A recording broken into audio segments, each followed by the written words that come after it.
Yeah. So right now, I've been streaming. You are tuned into Frontline FM. So right now, I've been streaming everything that's been happening with Hurricane Melissa on YouTube. Unfortunately, I was having some technical difficulties, so we're here on Twitch right now. But yeah, let's get straight into the news. Hurricane Melissa is an active Atlantic hurricane. It's a Category 5. Formed of you don't remember them people around here, so bear me 1 second. Formed from tropical let me start again from the top, people. Bear me 1 second. I'm doing too much at once. Yeah. So Hurricane Melissa is an active Atlantic hurricane, a Category 5. It is it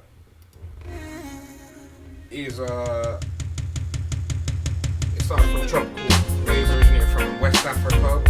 21st moved into the Caribbean, where it moved northwest from the October 25th to 27th. That's when it intensified to Category 5. Before making landfall near New Hope, Jamaica, about October 28th, it started to merge, started heading towards Cuba as well. So it's already hit Haiti in Jamaica, and it started moving towards Cuba.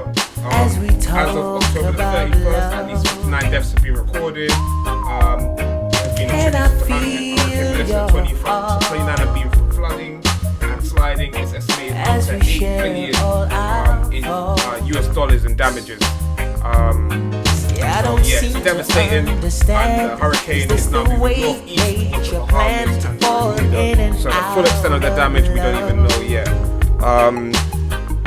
So yeah, with right now Hurricane Melissa is devastated Jamaica, in particular the western part of the island, areas parishes like St. Catherine, St. Elizabeth, areas like Westmoreland, Clarendon have been really badly hit, but the whole island has been impacted. And it's been devastating because people's livelihoods have been destroyed, people's businesses, generational family businesses have been destroyed, people's entire houses, homes. I don't play games with love. So yeah, without further ado, we've got Jamaica Walk By, and he's showing us what it's like on the ground right now in Jamaica. So yeah, let's get straight into it. Every beat is filled with love. Massive, come in, so I like the video right about now. So Massive, me there with me general. No.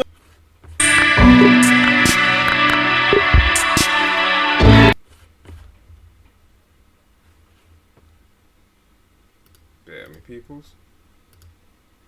Good chew it. All the youth them we see look like a chew it them walk. Yo. So see there? The people them I walk people. Watch out. Don't get me wrong, Massive, it's solid. So look there. Nobody can cross it. Nobody can cross it. They never say put a hand can't cross it. Jesus Christ! So you have to watch if you... Hey, you don't want to slip off in this side and I have one more time. You don't want to slip off in this side of you. Now we don't see you back. Yo! Watch out, man! Yo! Come up. Yeah. Like the government, like with trucks and bunch of sitting. Them they don't have... Me pass as a grown so better. Me not tell you, man, but me like one of those still nobody in I waiting because I don't have to leave, but I hold it more tree the other side of the drop down. Yeah. Oh my word. Where's my friend, you're a YouTuber? You vlogging? Yeah. Oh yeah? What's the name of your channel? Welcome to Palace Kitchen. What you can see, watch out. Oh no. Trees in the road, so the road can't pass. Tree in the road. Oh my word, Massive, please, if you not watch the video, like the video. We are looking for 10,000 likes on that video so it can get recommended to more people who want to see the aftermath. Watch out, this is a still standing and look at it, man. Okay.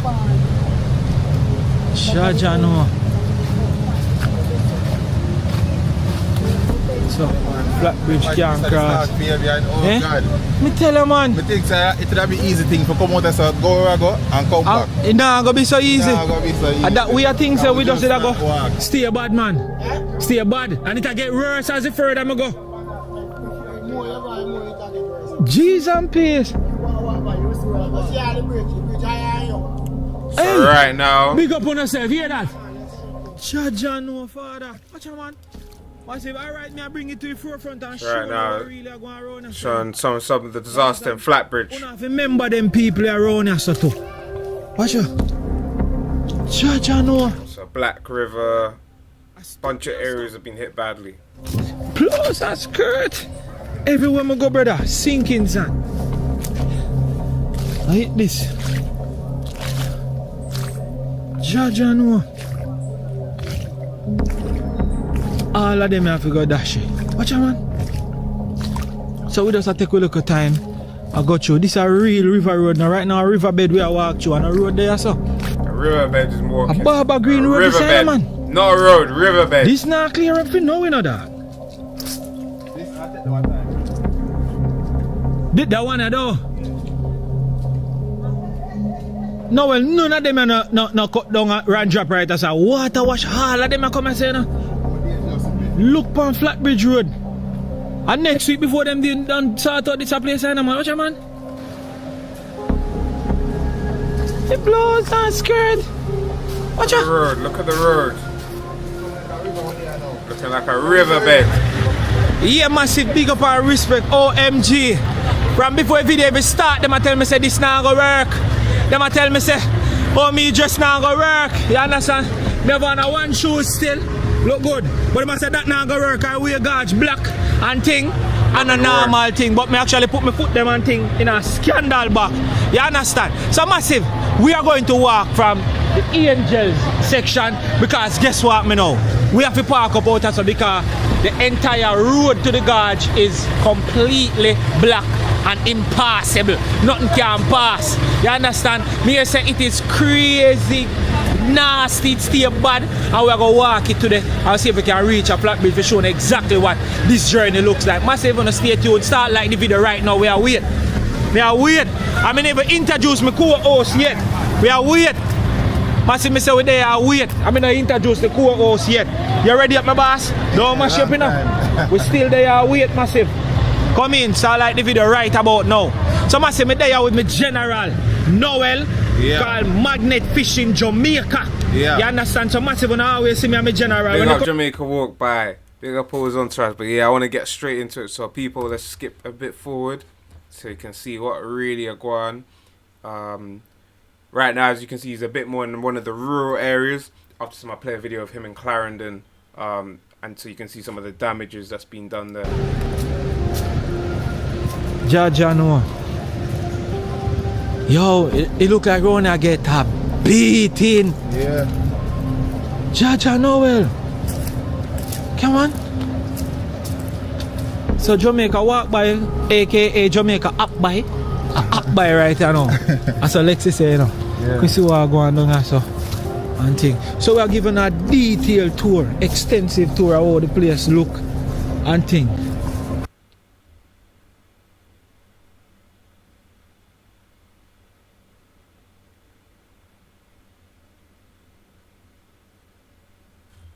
Oh my word.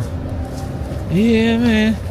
So this is going to take People, right now you can see the full extent of the damage, and you can only imagine this is a rural road, so you can see it, the devastation and damage. But a lot of the damage is to nature, so still a lot of work can be done to beautify and fix it. But you can only imagine how this looks in the more urban built-up areas where it's not trees getting knocked down, but it's people's roofs being ripped off. What's the word? We have plan God. and Flatbridge have different plan for you. I said we have plan and Flatbridge have different plan for we. See it at least then put up some caution tape, right? That's all. But still, Flatbridge, it's not looking good, man. It's been devastated. The roads destroyed. Yeah, a lot of work needs to be done to help repair things. Good amount of walking still in about we don't mind. We are going to go through same way. So everybody we are watch right now in the comfort of your home.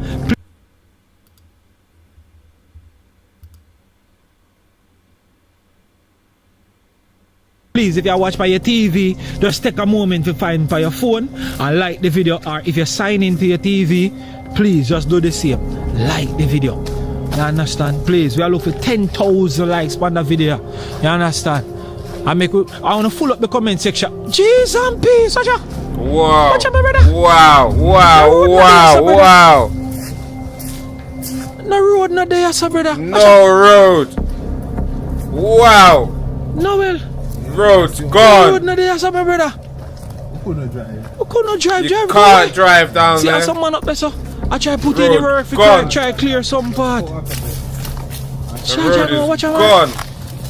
Debris, the whole Flatbridge road. Gone. One team they be on, but them have to go make for them way from that side. If you come that side, yeah. See, a lot of people have to get around now on foot because Bro, respect. all these roads are mash up.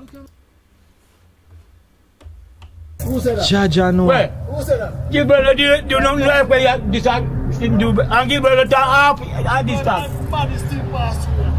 No, you will tell them say I wicked is Tom. And that me I try to tell you Gilbert no wicked boy. Alright, you know why to him he feel like Gilbert in that wicked, because guess what? Them time that we never have such a strong structure like what we have now. And look how full strong structure what we have now. A dance and a mash up and a dash way. Yeah. We have better drainage system and we still have flood out. Back in the days we never have no drainage system and all them things. You inform me. I tell me I come from you allow you come on. Yes, so me I tell you. Me I come from What's important to take into consideration is that every single year hurricanes do hit the Caribbean, including areas like Jamaica. So there is actually hurricane season. So people do actually have to prepare for hurricanes and so forth. But a lot of the infrastructure, as much as is better now in the Caribbean, especially in a lot of the rural areas, a lot of the poorer areas, despite places like Jamaica, quote unquote, clearing their debt to the IMF, a lot of investment, if you know how the IMF works and what they require from countries in order to become more investable is the reality of it. A lot of this investment is going into privately owned spaces, private equity, or to the top 1%, which means a lot of the infrastructure that's been safeguarded in places like Jamaica and for the Caribbean, for that matter, are the wealthier areas. It's not the poorer areas. So there's a lot of communities that still live in board houses and stuff, which will not have adequate safeguarding from any hurricane. So people do what they can, let alone a Category 5. And we'll get into a bit what it means exactly for there to be a Category 5 hurricane and the significance of it. But yeah, let's just see a bit more about what people are going through on the ground. 51 star. When I come from Florida, 42 man. Yeah. Yeah, my brother about 44. But me never know 44. For all the people on TikTok, you see me? For all the people on TikTok, if you want to hear the audio, as right now we're running it through the roadcaster instead of the speakers, hop on TikTok. You can follow us at Frontline Media Ltd. On Twitch. We were streaming on YouTube, but we're having some technical difficulties. So yeah, to get the full audio and the full video, go onto Twitch, Frontline Media Ltd. And afterwards this will be posted on TikTok and on YouTube. But yeah, stay with us, stay posted. Me go look at your far. Yeah, man, go look, man. Jaja no. Say General saying they are from Charlie. And he been through 51 storm and Gilbert him and said none of them no move like Melissa. And he said Gilbert no do with no damage like how this do with damage. So me could see a farmer. Because this is a Category 5. Category 5. Gilbert, Ivan, all them other hurricanes is not. This is probably Every banana tree. the worst, Level down. the worst hurricane in Jamaican history, but also probably the worst hurricane right now in modern history in terms of the level of damage and destruction that has gone on. Them tree have a young banana. But yeah, to give you guys perspective of the type of damages in more urban built up areas, let's have a look so you can see really how this has devastated people's livelihoods. Not only have people died, particularly in Haiti, where the hurricane hit first, and remember Haiti is going through a whole heap of political and socio-economic problems. Really, that goes back to the birth and inception of Haiti independence. So Haiti's in a lot more unstable space where there's gang warfare, geopolitical warfare, really, proxy wars. You have the fact it's been hit by earthquake. The president was assassinated not too long ago. You have so many components going on in Haiti, which means the safeguarding in Haiti is probably the lowest out of all the Caribbean islands. So, yeah, when it was hit by Haiti, that's I'm looking where for my first opportunity. naturally most of the deaths occurred. Just purely simply because Haiti is in a very, very bad place. Whereas Jamaica had a bit more time to prepare, but still not enough time to prepare adequately. Unless you're talking about the government, where they've actually had a fairly good response. If I'm honest, and this is not me pointing fingers particularly at Jamaica, but just at Caribbean leaders in general, I do feel like as an issue that is consistent, that affects the Caribbean every single year, things such as hurricane, the infrastructure, in particular, when quote unquote you're clearing debts to the IMF and so forth, what ends up happening is that money that is invested into these nations, the infrastructure and so forth, goes into things like roads, but also into more so private areas which are profitable, things like hotels and private companies and corporations, where it makes sense to invest here because there'll be profit. But here, this the lowest common denominator in society, the poorest of the poor in your society, do not have adequate safeguarding for something that happens consistently every single year. I'm not talking about the best in the country, I'm talking about the worst. So some of that investment that's coming into these nations now can't just be going into areas of tourism, things that are just profitable, but also needs to go into safeguarding the lowest common denominator within these West Indian nations, the rural areas. All these is there enough public investment into people's assets, their homes, housing, roads, you understand, and not for the sake of profit, but for the sake of safeguarding people and their livelihoods in the country. I feel like as an average in the Caribbean in general, this is not being done, and we'll go into it a bit later. But yeah, there is adequate hurricane protection, but is it going to where it's needed? I in my opinion, I don't think so. And this is why, especially when you get hit with a level category 5, I mean, that means there's only so much you can do in preparation, because really and truly, the infrastructure will never be adequate to withstand any hurricane, let alone a category 5, unless you're of a certain socio-economic status. However, as this is a category 5, I mean, you had concrete houses being lift up, and I saw videos of concrete houses in the water. So this is an extraordinary event, and there was very little people could do to prepare. But just as in general, I do feel like leaders in the Caribbean could do a better job preparing their population for hurricane and safeguarding the lowest common denominator in society, especially taking into consideration the amount of investment that's coming into these nations now and who it's benefiting. And I feel like it's only right that if nations are clearing their debts to the IMF, if they're getting considerable investment from Western nations, for whether it's for tourism or for other reasons as well, that investment can't just go into areas that are profitable. It needs to go into the areas that matter as well, in my opinion. But yeah, man, that's without further ado. Sorry, people, just so much adverts today. Yeah. All right. Without further ado, let's get straight back into it. Government yet. Never. Never. Tell it. Say number again. 8465. I'm on him. I want to come. Alright, so this is one of the key things I was talking about. Is in places like Jamaica, one, there's a lot of inequality. and the government have been overseeing this inequality. So a lot of communities are very autonomous, independent, and they're relying on remittances, or they're relying on the generational community infrastructure, everything they built to just keep going, you understand? They may not be relying, especially in some of the more rural areas, may not be relying on the government.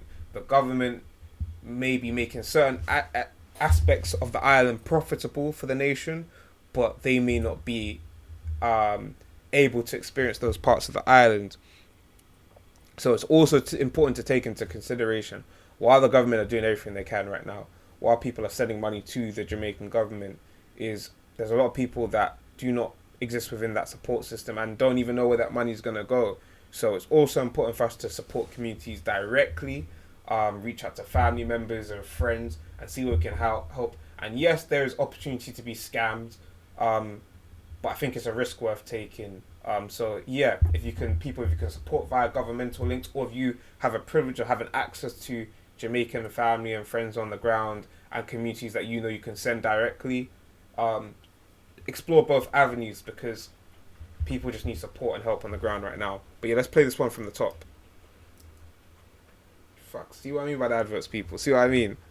Activia presents If Your Gut Feels Good, You Feel Good. So give it some love and start your day with Activia Cafe. Straight away they want to hit me with a blood clot. Sorry people, sorry. Straight away they want to hit me with an advert. Sip the water from the brook of life. Take a glass. I've got animal in all them pot, but them a cook a spice. Use what you say or do. Should be true. Damn.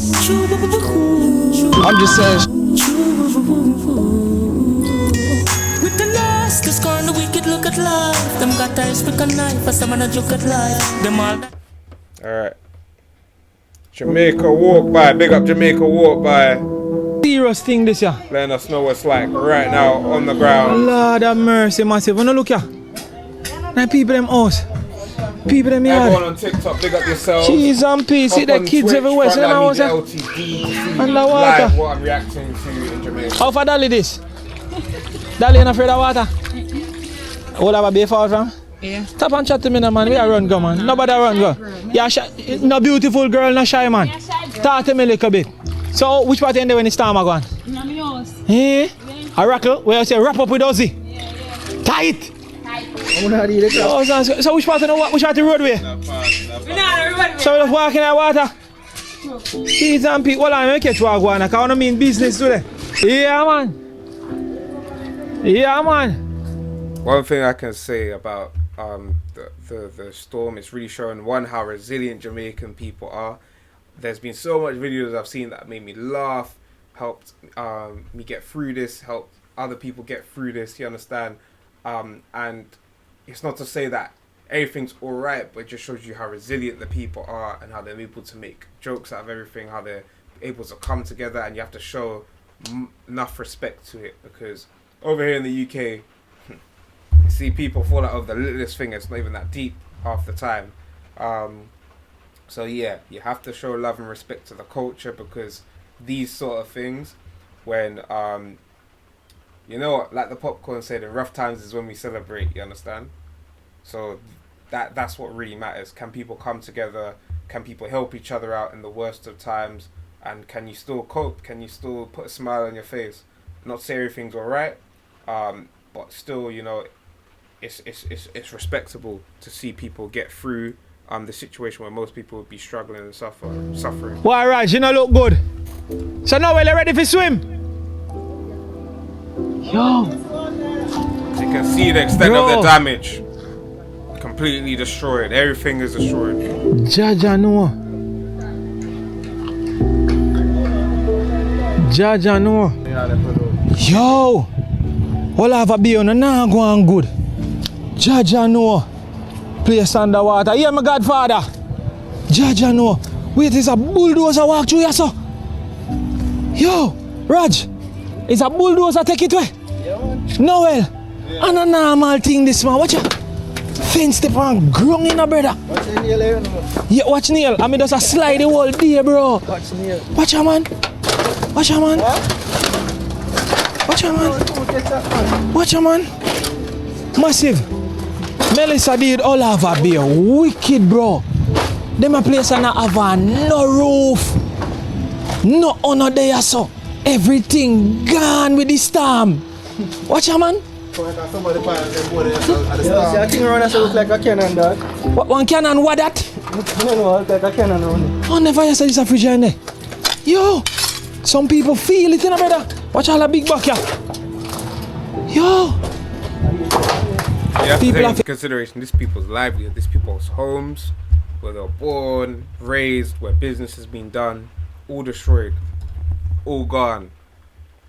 Evacuating a dog. Watch out, man. But then big buck Cheese and paste, massive. Yo, all have a beer. No good again, bro. This is just one little pass. I couldn't pass a place because we passed a while ago and some police. He actually did out on the front and make sure the place are secure and things. I say people have to lift up from them places, man. Yo, all have a beer. Done for so massive. Big up and welcome to Jamaica Walk by another episode and thing. Oh my word, the place blow down. Big up to everybody who joined the video right now. You don't know we have Raj. You know what I mean? I got for Jamaica seas and waters. No joke. Where one Noel there? No, sir. I did a bakery. People in born in this one. You don't know. Bakery, man. Noel, great magnet fishing Jamaica. Otherwise, you don't know. Yo, Noel. A mad sitting massive. Yo. Melissa and deal with them people are good. No time at all, bro. A joke thing. Judge and know. So massive with the old Harbour Bay. And we're going to give you a little walk through a old Harbour Bay if you see what a place look like after Hurricane Melissa. You understand? No joke. Fire. Blessings and respect. So, big up to everybody who joined the video. Big up to all Cameron family and the team. We are make a little walk through. Check Wagwan, pre-Wagwan. And so you don't know what they are with. Noel as usual, and I don't know. And the great man himself, Raj. With there. All have a beer. First time I all have a beer. I don't have nobody there about. Can it look like say, most of them people are going to need some assistance too. Because watch out that house. Zinc top gun pan the part there. And sitting. Charge no. Godfather, what go on? Big up yourself and respect. Well, we just walk through and see what go on. And I mean, I do a little reporting to see how the people then stay. You don't know people where are going to need help. People where go. You know what I mean? That's the world works. Seal it now, man. Oh, you hold it out. Right now, I know that they also me sleep right through his time, you know. Jeez and peace. And two grand I say people slept through the storm, you know. My son and my daughter-in-law. Yeah, and my Godfather, what go on? Get up and we fix you up since morning. But I work like robot, man. So when your house stop, one part they lift off since morning. The whole of Since morning? Yeah, man. Oh, you know easy. How come this time gone and you still have place to lift up? And when it's time in there, you don't lift up? And since morning we fix. Oh, since morning you fix it? Yeah, you know, listen with me. I true, you're frightened me. Come and say, More than fix it. man. Alright, quick and fast. This year, man, you have two local people in my yard. One girl and my son. This year youth and two more youth in a left lane. Jaja know me. All the storm right through. Bro, me forward down here before it storm hit. And the whole of them placed underwater, especially around and towards the village. Yes, so we did. Right, yes, so we So water not full up in No, sir, no water no going on my house, you know. See girl and me and him and two local people. Good day, my friend. One a 4 and one a 6. 1 and 6. And then a left. You know going at the house. You know, tear down a fence. Pray for Jamaica, people. Pray for Jamaica. On the side, we put it down and he lift up. Then 2 up and up. Jaja no. Well, I'm sorry if it's not found down here, because I tell you I'm forward for showcase what I go on. So, what the man name? What your real name? My name is Owen Squire, you know. I'm fishing from 1980, you know. All during this time or something, we're gone before Beryl come on the 3rd of July, right on my birthday. On your birthday? Yeah, Beryl what a wicked star, man. That 2025 then. Yeah? You know, say, me like how you are reason and thing. Give me a number now that if person can reach out to you if they want to get an assistant, man. My number 843-6279. Yeah. But all during this time, me do everything and I never get a help from the government yet. You know that people? Never. Tell say number again. 8465. Yeah, the man's number 8465. Me and him and one little girl. Where Casey on there? Yeah. They'll show you. Me and him. Wall out This it. little boy, yeah. And this little girl, man. yeah. Give me a touch now, yo. Check the man's Big up number yourself. in the video if you want to support him directly. Yeah, bitch, they all both, we no clean up. I zinc them, we are get out back. And something to get them back up to here. Yeah. Understand? See the 4-year-old. Come here, touch me now, man.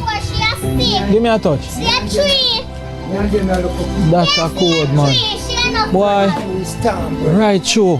Why God is good for sister on a wall it out and on a safe and them thing there. Yeah, brother. Yeah, brother. That's a code. So massive. Listen, I'm imploring on all my supporters, anybody at all where you see my video where you can render any of your support to, look on the place. All of them what you know, we have kids here growing up, so you know, say, yeah. Jaja no, bro. Yeah, look up puppy. Yeah, Jamaica walk by. Big up yourself, my sister. Everything good? Yeah, go and hold it. Yo, me like see you and make you transfer some energy.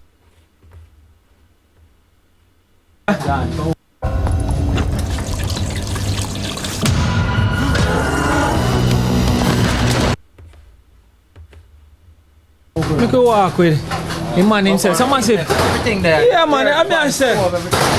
She's right. Cameron? The thing is, Mine it's still blue off now. nah, come on. What's here, you know? They concrete the wall, the bottom of the whole thing, so I post them in a concrete. Ah, yeah. So all I post them in a concrete. Watch out. I want to see the So people, tent, you know. I want us to actually go into what is the was there significance of a 10? Category 5 storm. So we're going to watch Dancehall Decoded, and he's going to break down to us what the significance actually is of a Category 5 and how it was able to cause this much destruction and damage.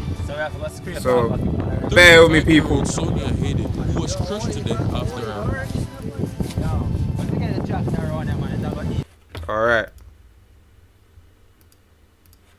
Havoc across the Caribbean these past few days and is on a direct course straight for Jamaica. But what some don't know, despite its ironic name, Hurricane Melissa has been wreaking havoc across the Caribbean these past few days and is on a direct course straight for Jamaica. But what some don't know is that it's projected to apparently be the worst hurricane that Jamaica has ever received. This is because it's listed as a Category 5, and even the hurricanes of legend like Ivan and Gilbert have never reached that far. But what exactly is a Category 5 hurricane? Well, to explain this, we first need to understand that the entire reason hurricanes exist is because of the sunlight. The reason hurricane season starts during the summer is because hurricanes form when the sun is shining.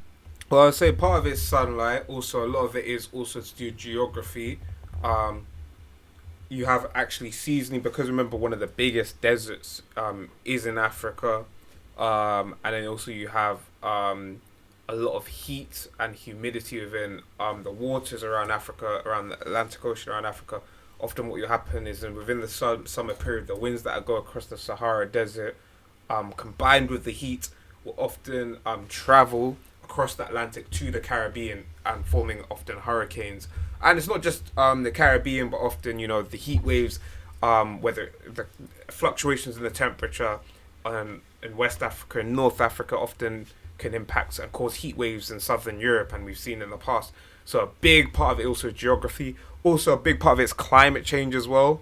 The amount of carbon emissions and fossil fuels have exacerbated these seasonal catastrophes to points where now it's not just, you know, a simple Category 1 or 2 hurricane, but now we're getting hit with Category 5s, and it's probably going to happen more often and even escalate as we go on yearly. Another element of it is as well the manipulation of the weather. Governments, big corporations also do manipulate the weather, and this isn't conspiracy theory. I mean, the technology is there, and this has done things like cloud seeding, all sorts. And ultimately, if we don't think that this has an effect on the climate and catastrophic events such as this, then we're fooling ourselves. So all of these are contributing factors to why we're now getting Category 5 hurricanes.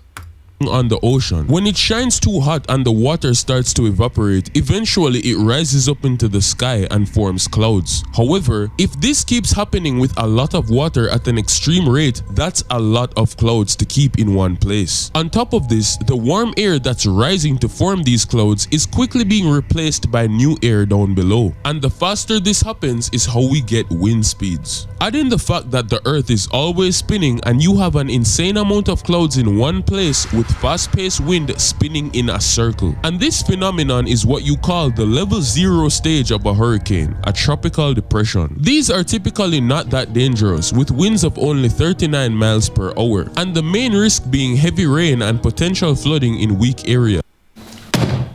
The aurora can appear in 6 colours: green, red, pink, purple, blue and yellow. But generally speaking, you don't hear about them that much because they aren't really that flashy. However, they're still important to monitor, because if a tropical depression keeps feeding on more and more warm water, it will eventually rise into level 0.5, which is a storm. We've all seen storms, and we talk about them because these typically go up to around 75 miles per hour and are characterized by lots of lightning and thunder. Not only do we pay attention to these because of how loud they are, but also because this is where damage can start to occur. Tree branches can be affected, power lines can potentially be knocked down, and this is where these monsters are typically given a name, which by the way are literally just a list of random predetermined names made by the World Meteorological Organization in alphabetical order that alternate back and forth between male and female names every hurricane. So the name has nothing to do with its severity. But if you thought storms were intimidating, that's nowhere close to if they were to evolve into a category 1, the weakest stage of what we can now officially describe as a hurricane. At this stage, winds go up to 95 miles per hour, and if you have anything in your backyard that's not properly secured, it may probably be moved. Some trees may be damaged and your light is probably going away, but depending on where you live, you may get it back soon after the hurricane is done. It's not a full-blown disaster yet, and if you prepare properly and wait it out, it should pass eventually. But it's enough to make everybody prepare and stay on their toes. Simple preparation may not be enough for the next one though, because when it comes to category 2s, this is a whole different ball game. At this stage, winds can go up to 110 miles per hour, which means that it's literally strong enough to start lifting roofs and snapping branches, even uprooting trees that are not properly fastened. Roads can be blocked by fallen debris, and this time you definitely will not have light. Flooding can also become a major issue for areas close to the sea, and if you live in the hills, well, just know those landslides are nothing to joke about. A category 2 hurricane is no longer just a threat, it's a promise, and it will not be forgiving to those who don't take it seriously. However, this is the part where we can say that we have essentially just described a stereotypical hurricane, something we've probably all seen at some point in our lives. However, the next one on the list is territory so dark So right now, what you just described, in fact, let me that our parents never failed. What you described, this is what our parents would have experienced. In fact, I remember my mum telling me stories of her growing up and the roof getting lifted off. You understand? But realistically, those categories, you understand, all those regular hurricanes are probably as a category 1 or 2, and then the legendary hurricanes that we've heard about have been under category 5 but above a category 1 or 2. So we haven't really experienced the full extent of what we experienced with Hurricane Melissa. 18 Jamaicans, including the body of 24-year-old Orito Lawrence in Kingston, who was found floating in a flood. 35-year-old Sonia Hayden, who was crushed to death after a random guinea tree was uprooted and fell on her house at 9:30 in the night. 37-year-old Carmen Clark, who was killed after her house suddenly collapsed on her during a land slippage. And the craziest one that I saw was an entire family of 4, including 44-year-old Donald Carnegie, along with his 3 children who he lived with in Stony Hill, who were all instantly killed because while he was preparing food on the stove, the insane winds obliterated their house with nothing more than mud and random debris. Literal mud. Alongside those who lost their lives, another 18,000 people were tragically left homeless. This is because category 3 hurricanes go up to 129 miles per hour, which is literally the equivalent of skating down the toll at 200. And if you didn't have the absolute best infrastructure, so category 3 hurricanes go up to 180 miles per hour. So these are the hurricanes people historically have been the bad hurricanes. You understand, when you hear about the news, it's usually a category 3 or 4. You understand, and that most of the hurricanes our parents, our grandparents would have experienced, probably would have been around a category 1 or 2. So what I'm trying to say is, what Jamaica's gone through right now is unprecedented, not only in West Indian history, but I would say not even in the history of the Americas, but in world history. This is unprecedented right now, and it's just an indication of our climate, where the world is at.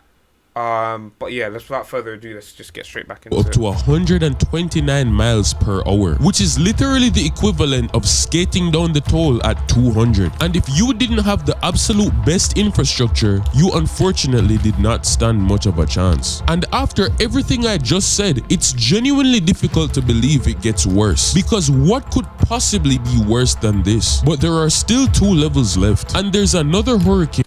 Build a website you love with Wix. For your words, create your brand, your opportunity, your breakthrough.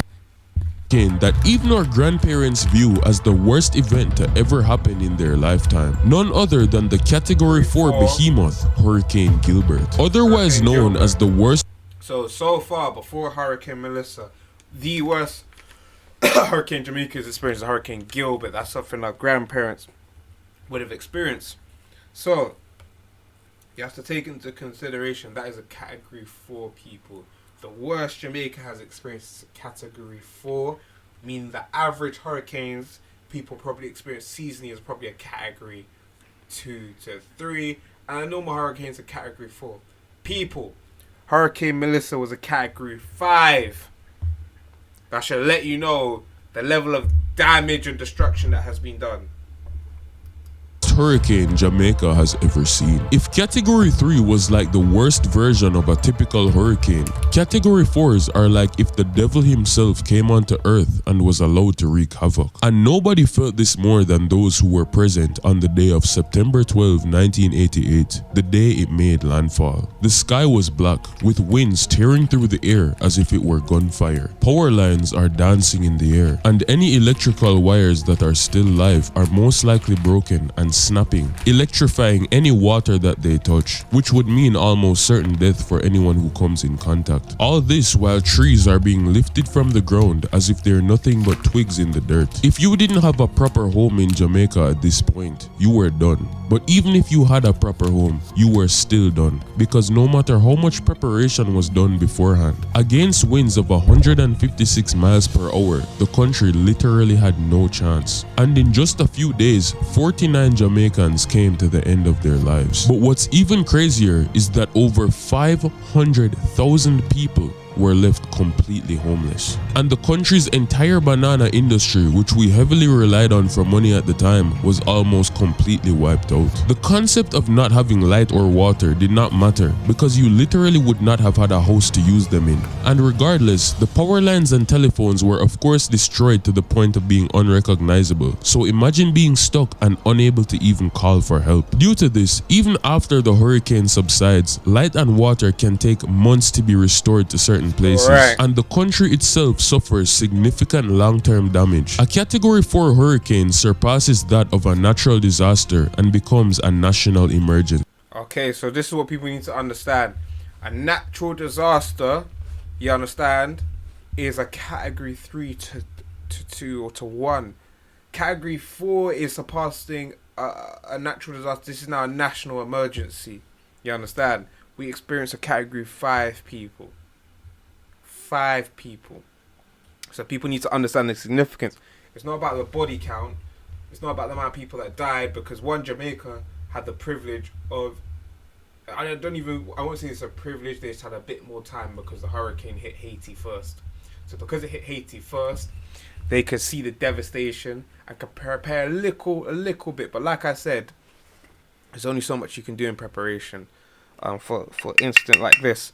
And on top of that, it's something that how would I say it? It's something that's definitely going to reset the country. And there's another conversation to be had about the economy of Jamaica. There's been conversations around digitalization of America, building new smart cities, and apparently, this was always within the plan. We have to remember that, powerful people will utilize crisis to push their agenda. Historically, this has always happened. We've seen it with the pandemic and the Great Reset and certain things to do with the new gig economy or techno-feudalism and the Davos Convention. You can see all of these agendas kind of they had before the pandemic, but they utilized the crisis to push their agenda. And this is just a general rule of thumb throughout history. Powerful people will utilize crisis to essentially facilitate more power, you understand? So they will utilize crisis to push their agendas to facilitate more power. So within the midst of this, all I can say is to the Jamaican people is don't sell your land, because the Jamaica that might be rebuilt might not be for you, you understand? And so it's down to you and your community to make sure that it's okay, that's rebuilt. We can donate to the government, get governmental support, but knowing full well that will only go so far. So just know that your assets are down to you and your community to maintain and uphold, because when Jamaica is rebuilt, you want to make sure those assets are there. And if you're too short-sighted and you sell off those assets, and I know it's easier said than done from a place of comfort right here in the UK, but you sell off your assets right now and they rebuild Jamaica, best believe you're not going to be able to buy them assets back at the price you sold them. It will be gentrification. It will be a new economy that will not involve you. So you want to make sure you're still there for that economy.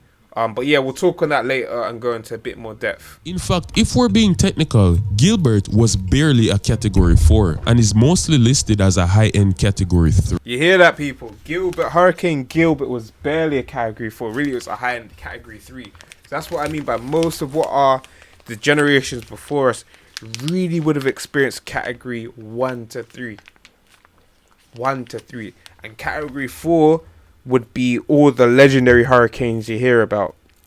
But a category 5 is unprecedented.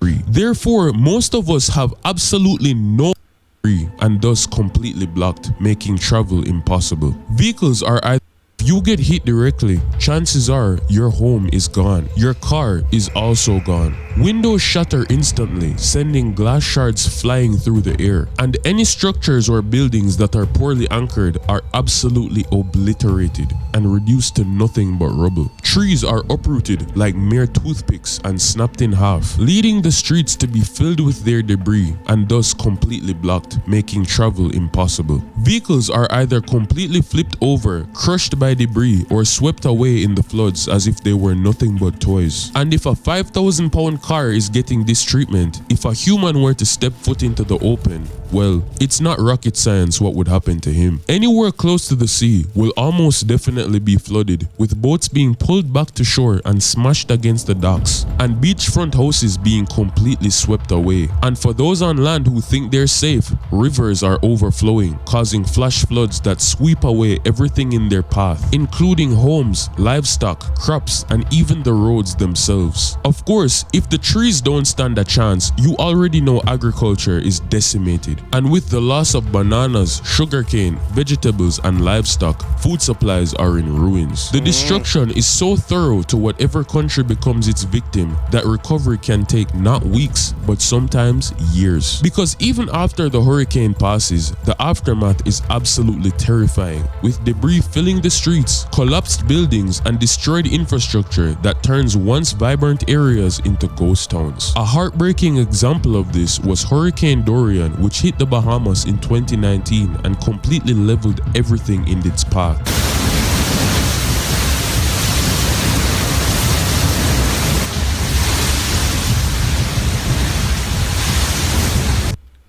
Big up everyone in the chat. Big up people. What if you could have an effortless Microsoft Teams room solution with Sure's best-in-class audio, auto-configured for you with intelligent video? Got a whole in the chat right now. With IntelliMix room kits from Shure. Yes, people. Ready to deploy, easy to use. If you want to hear what I'm hearing, if you want to see what I'm seeing, powered by if you want to get the full extent of what I'm talking about, hop on Twitch and enterprise-level security and management for small to large meeting spaces. Now let's leaving over 70 people confirmed dead. However, that number is just the confirmation because Hurricane Dorian actually left an additional 282 people still missing to this day. And I think at this point, we know what happened to them, which would make for over 350 bodies. And keep in mind, their population is far less than ours with a mere 400,000 residents. If you were to multiply that by 6.5 to reach Jamaica's 2.8 million. That is a number so astounding, I don't even feel comfortable reading it out in this video. But just know it's over 45 times higher than the death toll of Gilbert, the worst hurricane we have had. Granted, perhaps we can say that the population is more dense in Bahamas or come up with other factors as to why the number could be so high. But regardless of the specifics, it's clear that the threat is orders of magnitude higher than anything we've ever seen before. And this may make you wonder, if it's really this bad, what can I even do to protect myself?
Clothes some wear a car with them must stare. House and money make them hide flare and live in fear. With an ass, this corner wicked look at life. Them got eyes with a knife, as them and look at life. Them all a dash them, let them whip them, all them hook at life. Said them want them into God for heaven to look for Christ. While them a bow down and a worship them images. Rastafari kiss ya them like privilege. He is the first house killing it. Why they give life privilege in all the villages to live. So watch to life give praises for these infinite stages. Now stooping no wages, but Babylon sledges. Them separate man and woman, lock them in a cages. Them say more sodomy till less babies. Them say more abortion and birth control for the ladies for ages. The book of life pages. Babylon wants smear and tear off, but them sodomy a fear of. Sue them from far with despair. No need to get there. Eyesight so crystal clear. So these videos I want to go into a bit more critically of I felt like the governmental response preparation, and also a critical also of the man-made Morning hurricane. Essentially the factors that from the higher up powers that could have been controlled and dealt with, not just Jamaica but industry in general. You understand, global industry has contributed to this problem, and the things that we have to think about as a human race, you understand, as a people, can we do better to have more control of a situation such as this? But yeah, without further ado, let's get into it, people.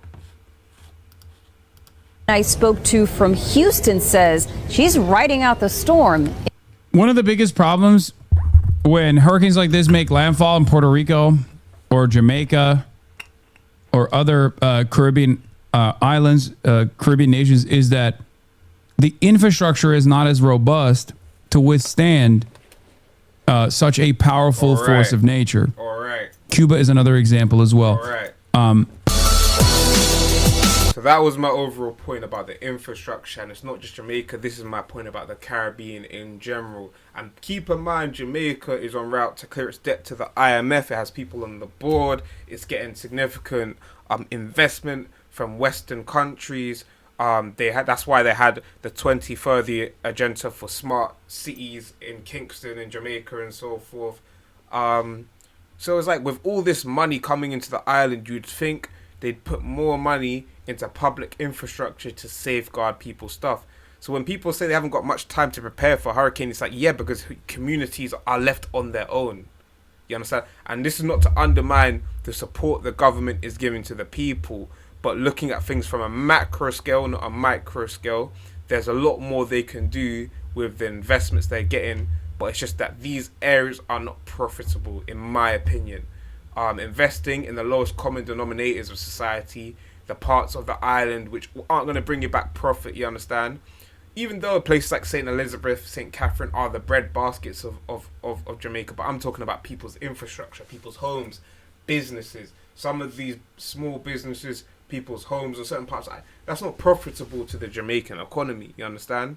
So it's been left to the people and left to the communities for them to safeguard themselves. And obviously the way they're going to prepare for a hurricane, even especially a category 5, it's not going to be adequate.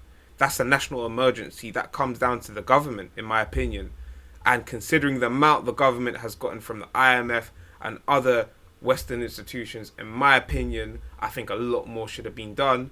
And it's not just Jamaica. I think most West Indian nations suffer from the same issue. I think a lot more investment should be going into things, considering the fact hurricanes happen in the Caribbean every year. But yeah, that's just my opinion.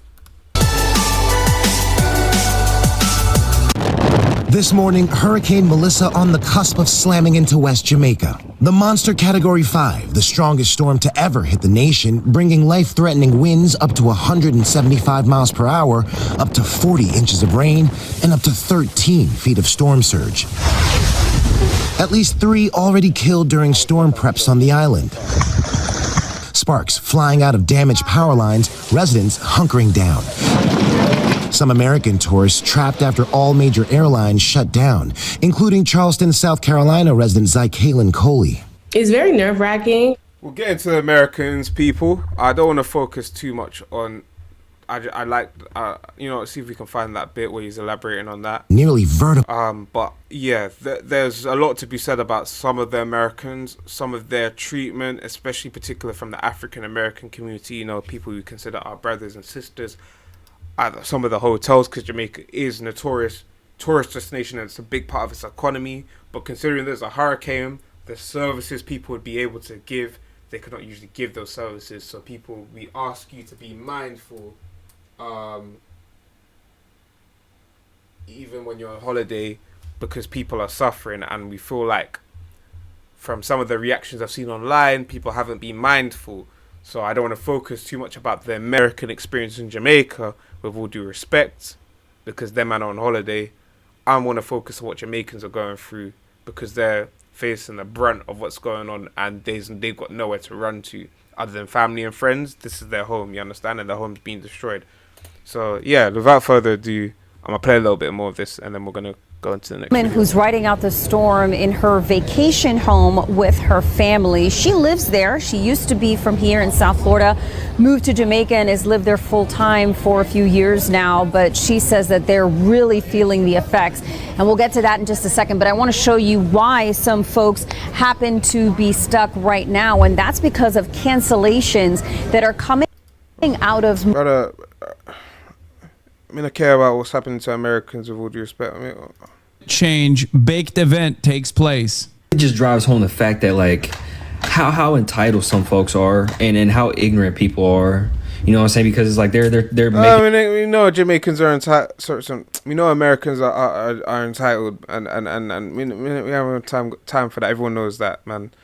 We're trying to deal with our people right now, and not to say African Americans, you are people as well, but sometimes you don't act like it. Sometimes you act like, you know, you guys are the center of the world and the center of the black experience, and in this instance you're not, you understand? So either we want to come together, and if you don't want to come together, stay over there for now, you understand?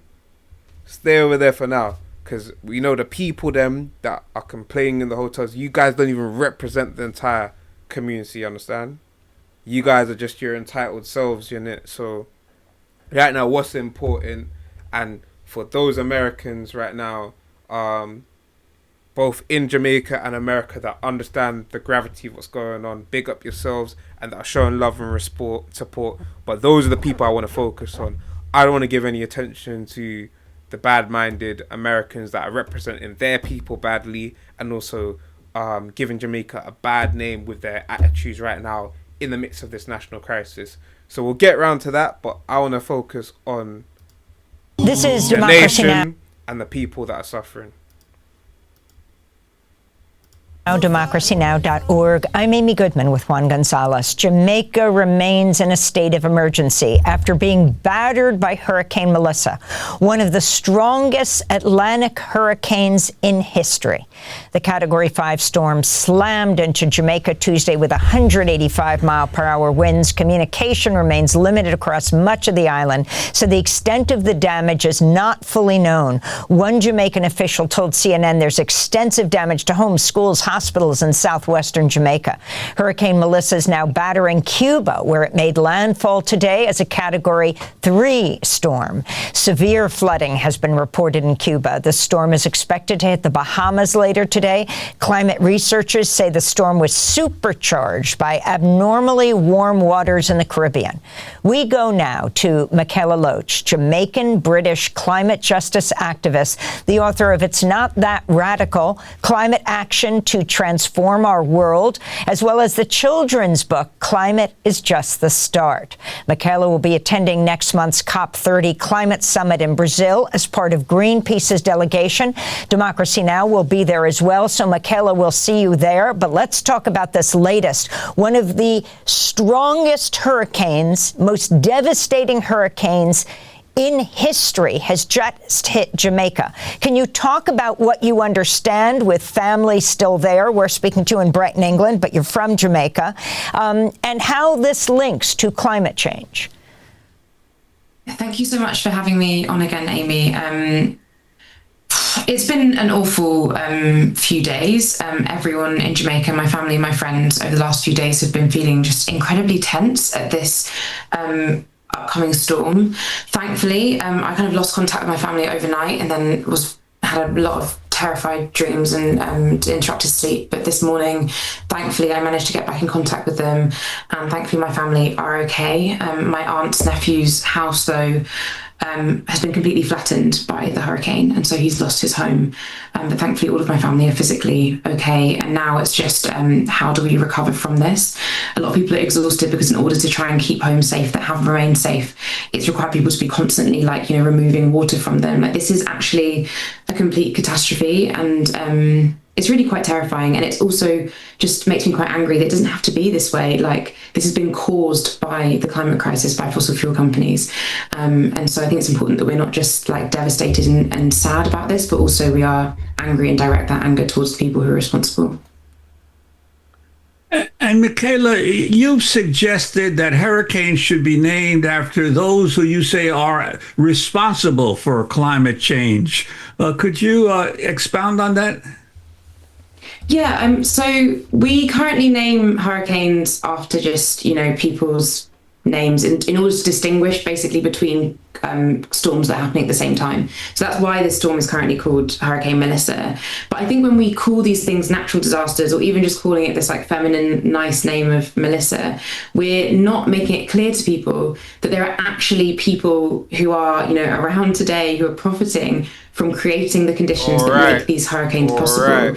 And even with the smart city that's being built, this acts within the interest, you understand, of the top 1%. People are going to profit off this damage and destruction because it provides opportunity for one to buy land undervalued, you understand, because people will need to sell their land and property and their assets just to get by. This gives them an advantage to build their new infrastructure because the investment will be there in the government because everyone's going to be donating to the government. On top of that, the PR and the propaganda and the media will be behind them. You understand? So building will be nothing. It won't be expensive. But on the fossil fuel side of things as well, just directly, by burning carbon emissions into the air and extracting fossil fuels from the environment. It's just straight up profitable. People are willing to fight wars over this. You understand? Like we see in the Middle East, where a lot of the wars are really oil wars. You understand? Monarchies will be propped up behind oil and run entire nations. You understand? That is how important that resource is. But the side effect is that it completely destroys the environment and results in things happening in places like Jamaica. So there's so many avenues in which people can profit off this. So you have to take that into consideration, that just because there's been so much chaos and destruction and people are suffering doesn't mean we are all suffering in this, and that in fact some people are actually benefiting off the suffering of others. So it's very important to reflect in situations like this and hold those within positions of power that had the ability to make a difference accountable. You spoke earlier about how hot oceans have supercharged this storm. So it was able to double in speed in just 24 hours, which is kind of unprecedented because of these extremely and unnaturally hot seas. And our seas are extremely and unnaturally hot because of fossil fuels being burned at rates that are absolutely ridiculous. So what she's saying is that our seas it was able to double in size because of the heat of the ocean. And the reason our oceans are so hot is because of companies such as Exxon, BP, Shell, which are burning fossil fuels and raising the emissions of CO2 in the atmosphere, which is causing the oceans to be at an abnormally hot temperature, which makes us more susceptible to creating hurricanes. Bonus. He's profiting from this climate crisis and continuing it. We could also call it Hurricane Weil after Weil Sawan, the CEO of Shell, who also makes millions from this crisis. And instead, I think it's important for us to put that accountability on the people who have caused it. So also then it's not going to be on the hands of Jamaica to have to recover from this crisis that they didn't create. So I think it's really important that we make clear that these are not natural disasters. Because exactly like you said, she said, when you put accountability off the Jamaicans and those in position of power, and you write into legislation and law, in fact you utilize existing laws to hold these people accountable, then the bill is shifted from those that are suffering, you understand, which means that either if they can afford to fit the bill, they can. If they can't, they'll have to sell out, you understand. It puts that bill onto the people in position of power, you understand? And that's why accountability is important. Or else what will end up happening is those that are suffering, that aren't responsible for the damages but are experiencing it, will be expected to fit the bill, versus those that are directly responsible for the damages, whether indirectly or directly, you understand, will walk out scot-free. So this is why accountability is important. I do agree.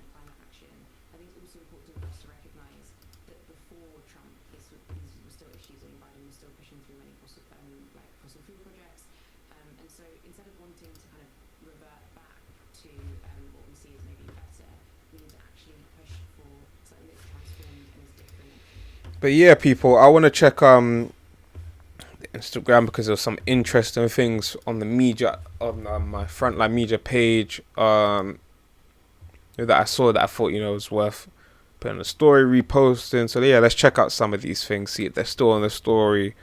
Yeah. But right now, the most important thing is our prayers are with Jamaica, and any way you can show love and support, whether it's through the government, whether it's directly through communities, you understand? Yeah. See what you can do, people. You understand? See what you can do. Because Vision 2030 will roll out its new... So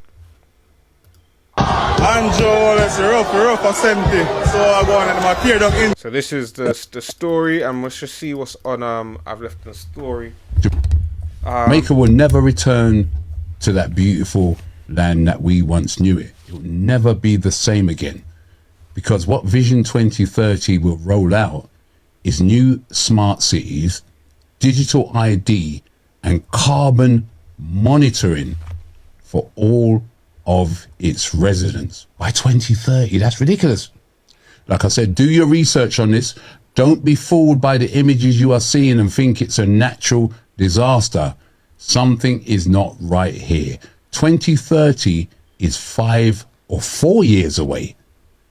And there's a lot of work to be done between now and then. And also, while you're doing your research, look at the other countries which do you think this is an artificial crisis, people? Has this been manufactured? Is this a power grab? The 2030 vision is something that has been put in place prior to this hurricane. Like we've said, things like cloud seeding and weather manipulation do happen. So now we're entering the conspiratorial side of things. But one thing I can say for a fact, outside of conspiracy, is that powerful people will utilize crises to push their agenda and facilitate more power. So for a fact, Vision 2030, irregardless of whether it was intentional, will be definitely utilized more now that the hurricane has happened. And it definitely will benefit those in positions of power, if we are being blunt, than your average person in this situation. So we have to keep that in mind. And don't sell your land. You understand? Don't sell your land. Don't sell your assets. If you're in a position where you can bring funding together as a community, do that instead. You understand? Trust me. Completely flattened and devastated. And then do your reference work and look at Vision 2030 and see whether or not those natural disasters seem a bit odd. In the coming weeks and days, I'll be making certain announcements Andrew Holness regarding the acceleration of Jamaica's intention to become a fully digital society. If I'm honest, what I've come to realize, what the digitization of society really is about, is one, there's something called techno-feudalism. We'll play that at the end of the stream. And I think it's really about control, taxation, inequality, and the end of capitalism as we know it, and entering a new socio-economic framework. But that, in my opinion, I think a lot of these digital cities are just an extension of this new socio-economic structure that we're entering, which is called techno-feudalism. People, you can look it up. You understand? There is definitely going to be benefits to this, but I think the trade-off will be control. The trade-off will be surveillance, and the trade-off will be the inability to address inequality in society and challenge power. That will be the trade-offs. Is the best option. Kelisha Williams has that story. Prime Minister Dr. Andrew Holness used the opening of this KFC location in Black River, St. Elizabeth Saturday morning to announce what he has described as a big deal moment, not just for the parish, but for Jamaica. But suffice to say that the area that we have been advised is the best area to do an entirely new city, and it is because all so St. Elizabeth, very rural. Some of the rural areas in St. Elizabeth, especially known for St. Catherine, St. Elizabeth have some of the thickest patois. But these are also the areas that have been affected worse by the hurricane. And it's very, very suspicious that prior to the hurricane, these were the sites. People, yes, we're going to get into afterwards when I hop back on the stream. The recent killings by the police raids in Brazil, and also the ongoing war crimes that are being committed in Sudan. Like I said, people, I really, really want to touch down more on issues of the African diaspora, black people around the world, but international issues as well as domestic issues, you understand? I'm trying to touch everything, but in particular, issues to do with our people. I feel like we don't do a good job of talking about our problems enough. So I'm going to try and really do my best to cover these issues within due time. But yeah, people, let's just stay on Jamaica for a bit now, man. Jamaica needs to prepare itself for this dispensation of the fourth industrial revolution, where the cyber world will be paired with the physical world. So you're living in the cyber physical. Technology and machines are working together, not just to deliver services in an independent way that was largely delivered in a non-physical way. Now, as was demonstrated, you have machines that can be deployed with artificial intelligence that can function physically. So it's not just... Oh, and the dangerous part about this is with surveillance. The trade-offs, remember, that, like I said, there's going to be a lot of benefits that will come with this, but I think the trade-offs people will need to focus on is loss of more control, loss of power, the consolidation of power by a minority, the increased inequality and inability to address inequality, and also the loss of rights, and the privatization of public spaces. So what you're going to see is certain rights. People think that rights are something the government give you. Rights are something that you fight for, you understand, that you're entitled to as a human being. And through legislation, you understand, often violence might facilitate a right being, or protest, or physical direct action against the government or something may take place before a right is even put into legislation. But essentially, this is something you fight for against the establishment. It's not something the establishment gives to you. The establishment has to acknowledge your right after you fought for it, because it's something that you're born with, you understand? That's why it's called a right. You understand? You're acknowledging, I have a right to freedom of expression, you understand? And because it's such a pivotal part of the public sphere and enables democracy to do what it needs to do, that was just common sense, you understand? When the founding fathers, all these significant figures put freedom of expression and freedom of speech into their constitution, is something they had to fight for. And it's something that even prior to the fight they felt was common sense, but it was the fight and the acknowledgement by those in power of the right that facilitates it. However, your rights can be taken away simply through power. So if someone has more control, if there's more surveillance, and they have the means, you understand, through power, you understand, to take away your right, then you're unable to defend your right, you're going to see people's rights being, and you're kind of already seeing this right happen now in the UK, especially rights to around protesting and freedom of speech are kind of eroding under the guise of digital IDs and under the guise of terrorism laws and very vague things that have been going on really since the pandemic, under the guise of immigration, all of these things that are kind of eroding people's rights and consolidating power through surveillance and control. So probably we'll see certain things happen in Jamaica, but there will no doubt there'll be a lot of positives with this as well.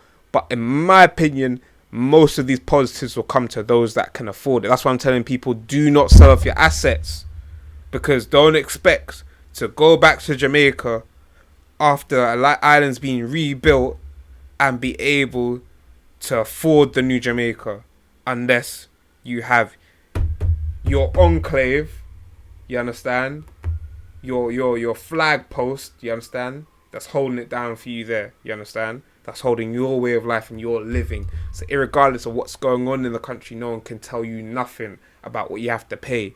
But if you get rid of those things, that's your leverage gone. Enter jobs that we need to be looking at. It will create jobs. It will create, but here's the thing: if inequality is high, if there's no minimum wage, then what does working mean? The whole concept of money is created just to trick people into working. Money isn't a real thing, you understand? Gold is real, and gold has had historic use, you understand? But the concept of money is created by banks and nations to get the masses to work. But if the masses can't get minimum wage, if they can't afford basic services, you understand, then what is the revenue from those jobs going to do for those people? So these is what people have to look beyond just a job. You have to look beyond just these small things and look at the bigger picture of the economy, you understand? Because what can that turn on into a slave? If that means as long as you're working, you can afford the lifestyle in Jamaica. But guess what? The moment you stop working, because you might not have rights, you might not have property, you might not have assets, now you're displaced. So you turn yourself into a slave. So these are the things people have to think about. It's not simply just about jobs and the economy and profit, but it's about also your rights, it's about your assets, it's about your community, and it's about longevity, and it's about safeguarding the most vulnerable people in society, in my opinion. Very closely. It is other kinds of jobs that will also be impacted. The solution is not to hide from it. It's not to be... It is heartbreaking. And I think that's the reality at the end of the speech, is that a lot of people will just simply lose their jobs. I don't think it's going to create more jobs. I think it's going to displace a lot of people socioeconomically. But I don't know necessarily if digital IDs and smart cities is the solution. I think it's just creating a space for those that won't be displaced or can afford to be displaced. But those that can't, I don't think, in my opinion, I don't think there's going to be a long-term vision for them on the island. So this is why I'm telling people, make the plan with your community now. This is a reset. I'm going to call it out for what it is. This is a reset. But within the reset, now you guys have to reset your plan as a community. Don't let the agenda come from the IMF or the government. You understand? They're going to do what they're going to do, and they're going to do support in the way they can. But you set your agenda for the future now. So communities, it's up to you to plan what you want for yourselves. You understand? Families, up for you. Individuals, up for you in Jamaica to decide what you want for yourselves. Even those in the diaspora that own land back in Jamaica, don't sell your land. Now's the time to plan for the future, because everything is resetting and recalibrating. So the plans you had before, you better adapt them, update them, or change them.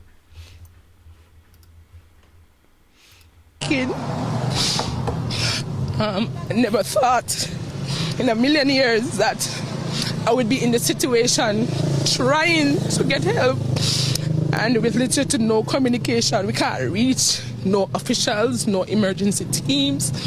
The best help we have received after the hurricane is from security personnel from the Lacovia police station.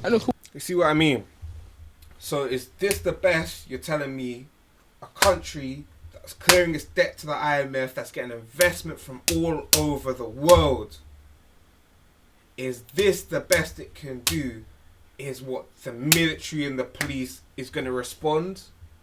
And I'm not to downplay the roles of officers and the incredible work they're doing, but I'm talking about those that are commanding you. I'm talking about those that I know they've been sitting on this amount of money from time ago, and you have this catastrophe happen every single year. You're telling me you don't see the sense in putting money into having some sort of emergency service, into some sort of public infrastructure, you understand, that can safeguard the islands from hurricane and have maybe even a hurricane relief in place, you understand, prior? You're telling me you don't have these things. It seems like you guys are just reacting. And yes, the reaction is good, but with something, when something is a pattern, that means it happens over and over again in the same way. So that means there's 5 P's. Prior preparation prevents poor performance. That means you guys have seen the pattern happen and you haven't prepared, be proactive. You've decided to be reactive, or it's not within your interest to be proactive. And I remember, this is a critique of the higher-ups. I'm not critiquing the people. This is a critique of those that put the island in this position, in my opinion. Who try to get us medical assistance, but to date nobody has come, because they too. And this is not to downplay all the incredible work people are doing now. I'm not talking about the reaction. I'm talking about what was done in preparation.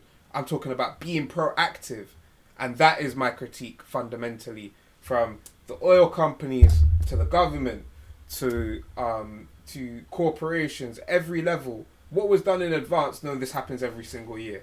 Nothing, and that is my main critique, because it's not profitable, I think. Or flooded, they have lost their homes, and we're just not sure what to expect from this. But it feels like a total reset to us right now, a total reset, and I'm hoping and praying that help can reach us soon, especially the persons who are between ages 72 to 86. It's rough for 70.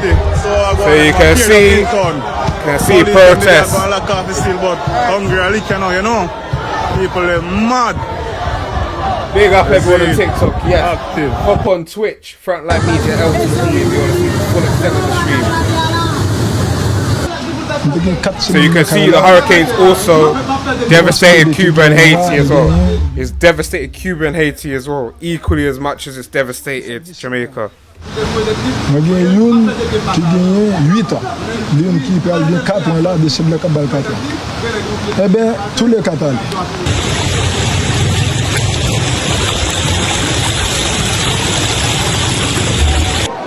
Dans mon pas de route et dans zone là tout ça c'est monde ils ont regardé là.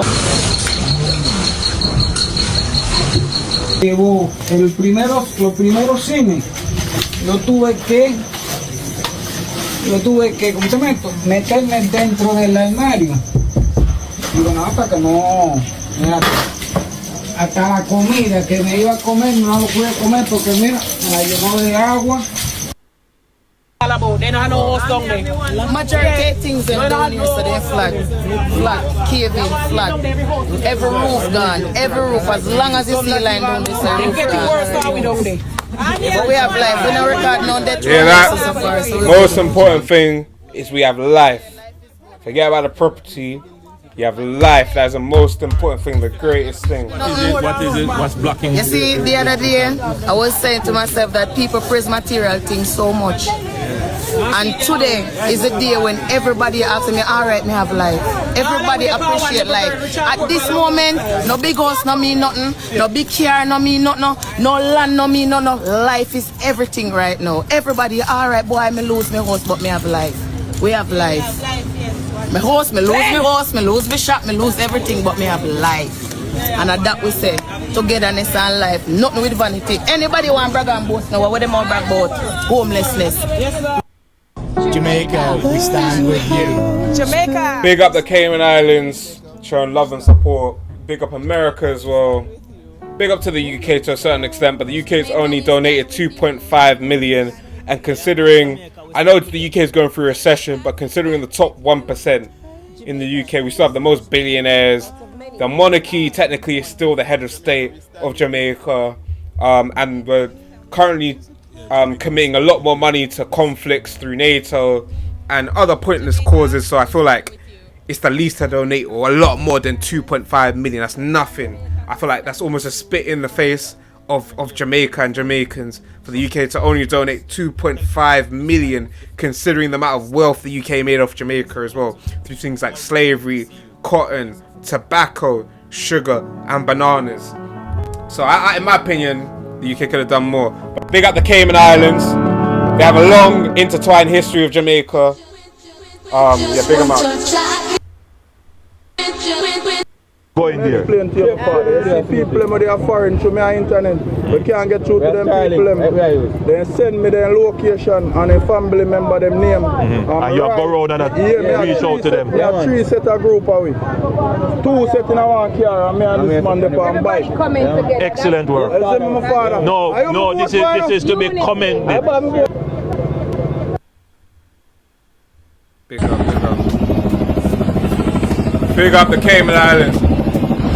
And as much as I'm critiquing Andrew Holness, and I might have my personal, there's a lot of leaders, Andrew Holness, Tinubu, I'm going to put all these guys in the same category in my opinion, but still I have to show love and respect for his due.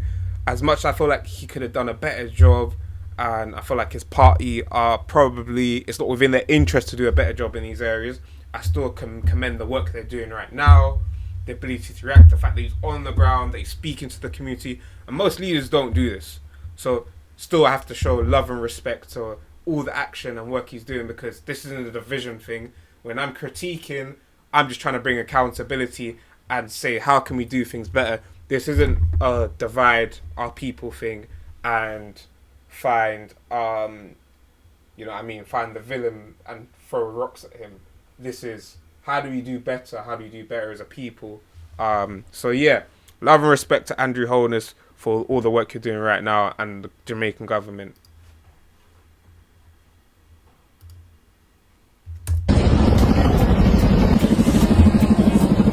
Big up everything 345.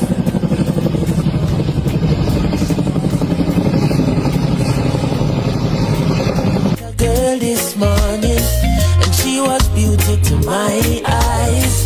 I asked her where she from, she tell me in the tropics.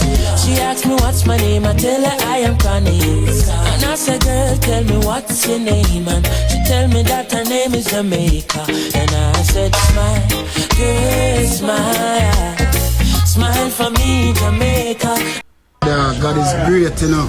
Big up everybody. See what I mean by the resilience of Jamaicans and how people can come together in crisis.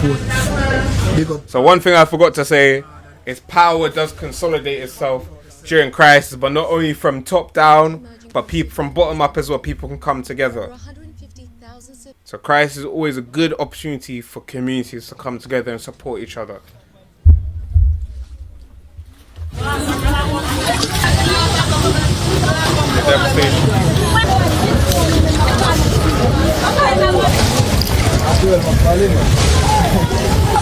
So it's not just Jamaica, Cuba and Haiti have been significantly impacted.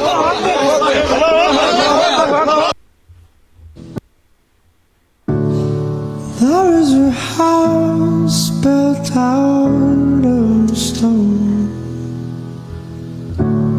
wooden floors, walls and windows set, tables and chairs worn by all elders. This is a place that I don't feel alone. This is a place that I call my home. Yeah, people, it's heartbreaking, man. It's heartbreaking. See if I can find some of the reposts. But we're not letting me allowed to review. Look at the reposts. That's annoying.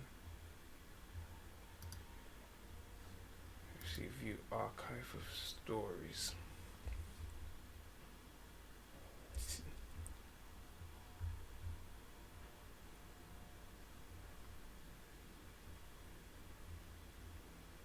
Let's find some more light-hearted stuff though as well. Because one thing I can say though, in spite of how bad it's been, Jamaican are resilient people and they know how to make a joke and make a smile out of any situation.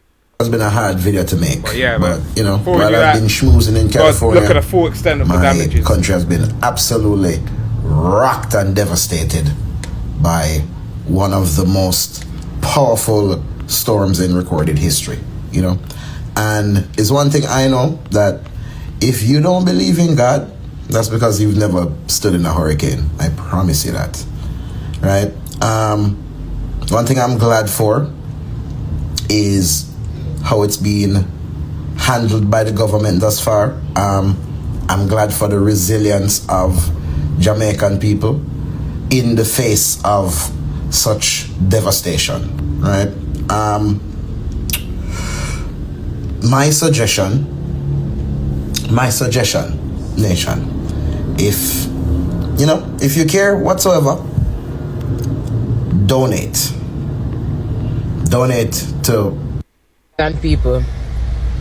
You see, when I make dirty Melissa wash away, but I want to know if you stick up in that and really listen to this. Don't sell no land, yeah? You see, when I start my pass, don't sell no land. Because I really feel like, say, them are going to try to send in foreign aid. They say them are going to help with. Like how it landfall down at St. Elizabeth, which is the bread basket of Jamaica, where a whole heap of food plant. Farmers, me I beg you know, any food when I got plant from now, save it and store it and save where this. Because you could have a situation right now where St. Elizabeth is a bread basket of Jamaica, but you can easily have a situation like in the UK or even India where you have farmers' right protests, because what ends up happening is a lot of the farms end up getting sold to private equity, and the systems that safeguard the farmers within that vein then get removed by the government. And the private equity ends up patenting all the seeds, which means farmers can't make any money whatsoever. So there's no point in them farming because they can't compete with private equity. So it then becomes like a parasite where the private equity will then continue to purchase land from those farmers that can't afford to do what they do. And that's how these things start. So she's talking a lot of sense here, irrespective of what's going on. The breadbasket of St. Elizabeth will not change, but those that participate in it being a breadbasket, well, they can be replaced. They can be replaced by private equity in the midst of when you build this new digital city. I remember we're talking in hypothetical here, but it's very important to review these hypotheticals and do what is wise and what is right. And in my opinion, don't sell your land. Seeds them. Jamaican people, we must go back to train partner and saving and building a community and sharing food. Don't take none of these foreign aid people something and don't make them trick you into selling your land. Yeah? Jamaican people, come home and buy up on a land. Buy up your land, Jamaican people. Okay, we need to talk about what's happening in Jamaica right now, because nobody is talking about the coincidence, the shocking coincidence that Jamaica signed on to do and now is experiencing this Category 5 hurricane that's wiped out the frickin' island. My thoughts and prayers go out to all those affected, and now let's get into it. So did you know that Jamaica signed on to something called Vision 2030, where they want to change a lot of how Jamaica was, and they have all these fancy buzzwords, but what it really is surveillance, smart grid, smart technology, smart city. Kind of like what happened in Hawaii. As you can see on the website, you see the Sustainable Development Goals. That's Agenda 21. Now, Agenda 21, as we know, is the shocking agenda to do a lot of things to all the countries in the world, which seem good on the surface: equality, diversity, inclusion, when it really comes down to surveillance, control, and basically a prison without bars. Jamaica will never return to that beautiful land that we once knew. But yeah, man, I want to look at some of the more light-hearted stuff, man, because there's been some moments out of this still. Jamaica not a normal place, you know. Hall if a shock we a stay up and tap up. Most of we house it a steel and black. Storm outside, champagne pop. Kill me Lisa with beer back shot. I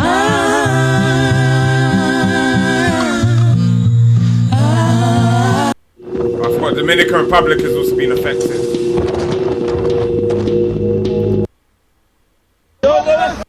So I mean, there's been moments still. There's been moments. Jamaicans are resilient people. Pray for Jamaica, man.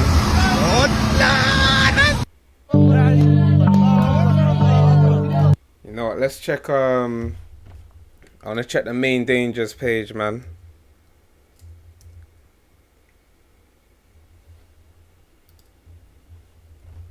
Let's check out their page because they usually got good stuff.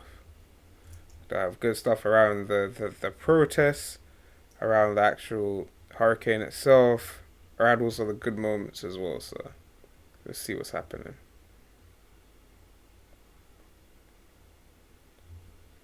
I saw this is a good video as well.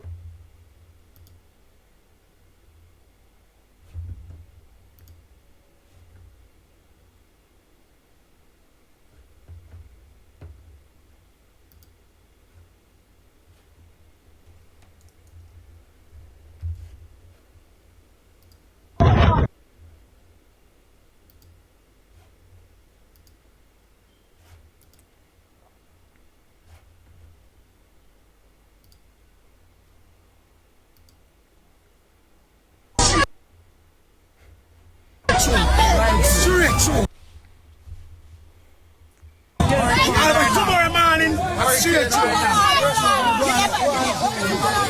So you never hear about the wind? Yes, we hear about the wind and everything. We started the wind, man.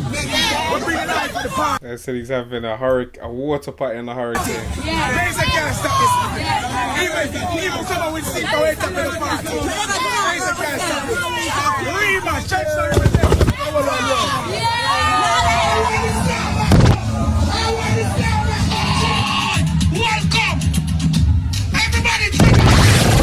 The station. I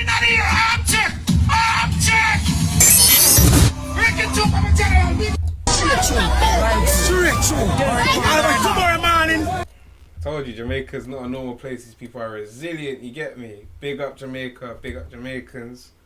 The level of resilience, you're not going to see his resilience anywhere else in the world. People are playing hard football. Yo, I got that loan going to bro. Crocodile city dog, the money oil of what?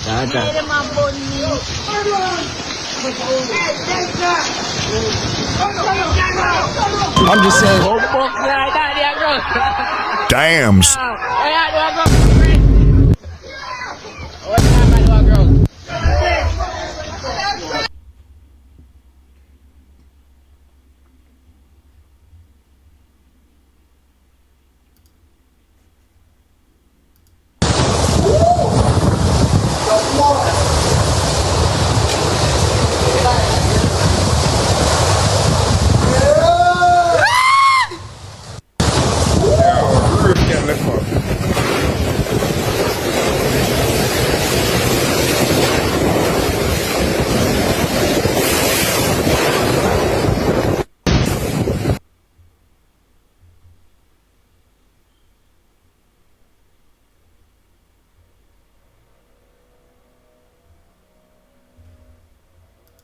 Historic Church St. John's. The church here, totally demolished.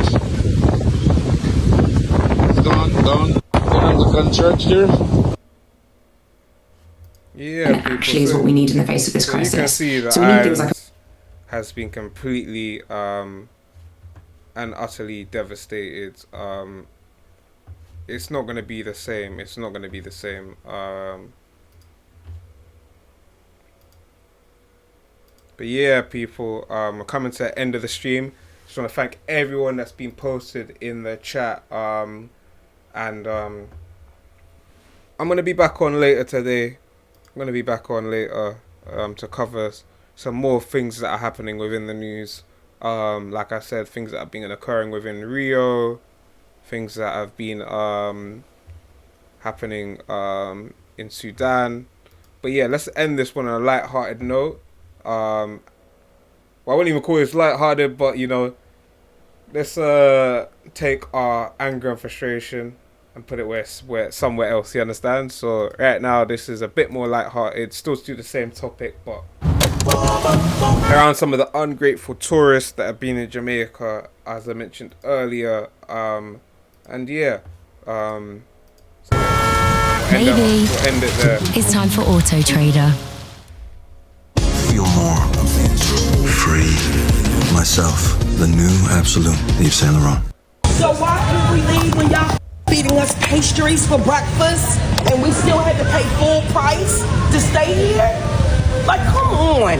We're here for extra days because we're stranded. And guess what? No liquor to keep everybody level-headed during the storm. This is what they gave us in our snack ration meal to go boxes at this hotel, all-inclusive resort. This is a lunch box that they gave us.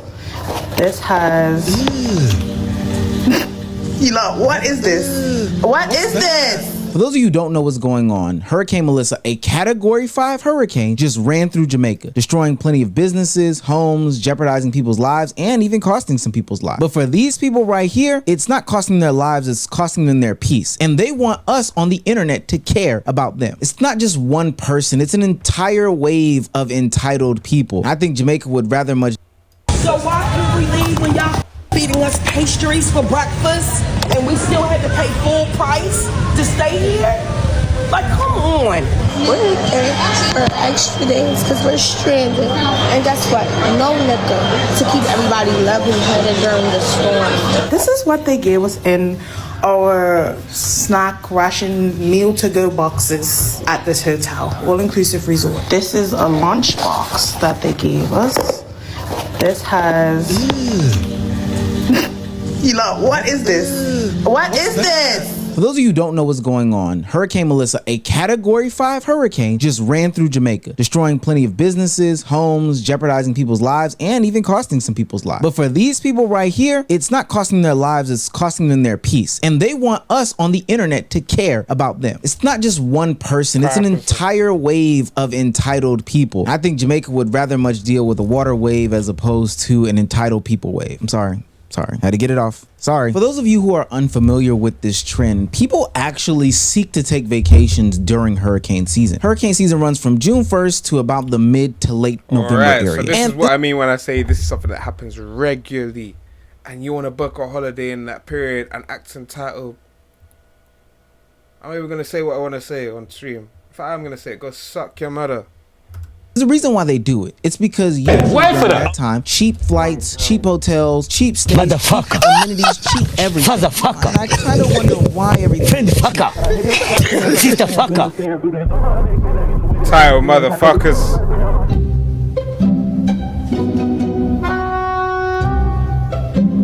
To be quite honest with you, it's arguably one of the most selfish acts that you can do. There are people that are on these islands that have no choice but to stay, but you voluntarily choose to go into the city, go into the place and put their lives in jeopardy because they have to serve you as a client because you want to get half priced on your tickets to this place. If you have any sort of funds to be going to Jamaica during this time, you should be using those funds to actually fly people out of the place that they live, that they're trying to flee from to camp because they can't afford to. Not you selfishly being over there and telling Jamal or Marissa that she has to work to serve you. Now, Hurricane Melissa is different. It's been lasting for about 2 weeks, but that's not going to stop the creators from creating, going down there, putting people's lives at jeopardy, hell, even landing in the middle of the active storm. And because the internet exists, we get a live look at how they're spending their lavish vacation down in Jamaica as they potentially put not only just... It wasn't even just African Americans though, you know. There was one British girl as well. I did the same thing. And people, this thing is not a joke. Unless you're going there for aid or to do journalism, you understand, or to see your family and friends and show love and support and help get people out. Don't expect to get ratings online. You're gonna get views, but that's because people don't rate you. Everyone wants to see the clown show, you get me? And that is right now what a lot of people are seeing with tourists. And I think Jamaica as well, this is going to be something, and the whole Caribbean, we've got to reflect on. You know, ungrateful people only have so much leverage in society if your society is exclusively built around tourism. So that should let us think, what do we want to do about our industries? You understand? Agriculture, all these other industries we have, including creativity, music. Do we support these things enough? You understand? and I'm not just talking about from a governmental level, but from a community level as well. Do we support these foundations enough? Because if we don't, then the only foundation will be tourism, and in that kind of regard, then tourists can say whatever they want and they're going to get away with it, especially in a national crisis. It doesn't matter for all that matter, because yeah, they have that leverage. So I think we've just got to kind of never put ourselves in that situation again by making sure we have diverse and healthy economies. And perhaps that would be one of the benefits to the Smart City Jamaica 2030 vision. But in my opinion, it comes from a community level upwards. The communities need to support all the industries so that they can thrive, you understand, irrespective of the dominant national industry. It hasn't got to be dominant, but it's got to be enough that people have leverage, you understand, in their lives, where it's like, I'm not going to take this shit from this person. If man's chatting shit to me at a hotel, I'm walking out the hotel, man. How you mean?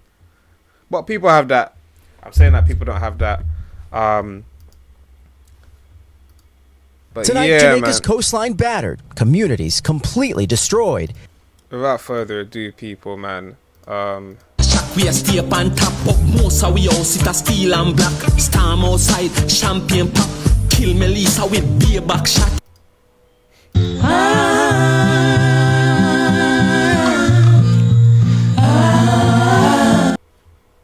Yes, people. So without further ado, people, I'm gonna end the stream there.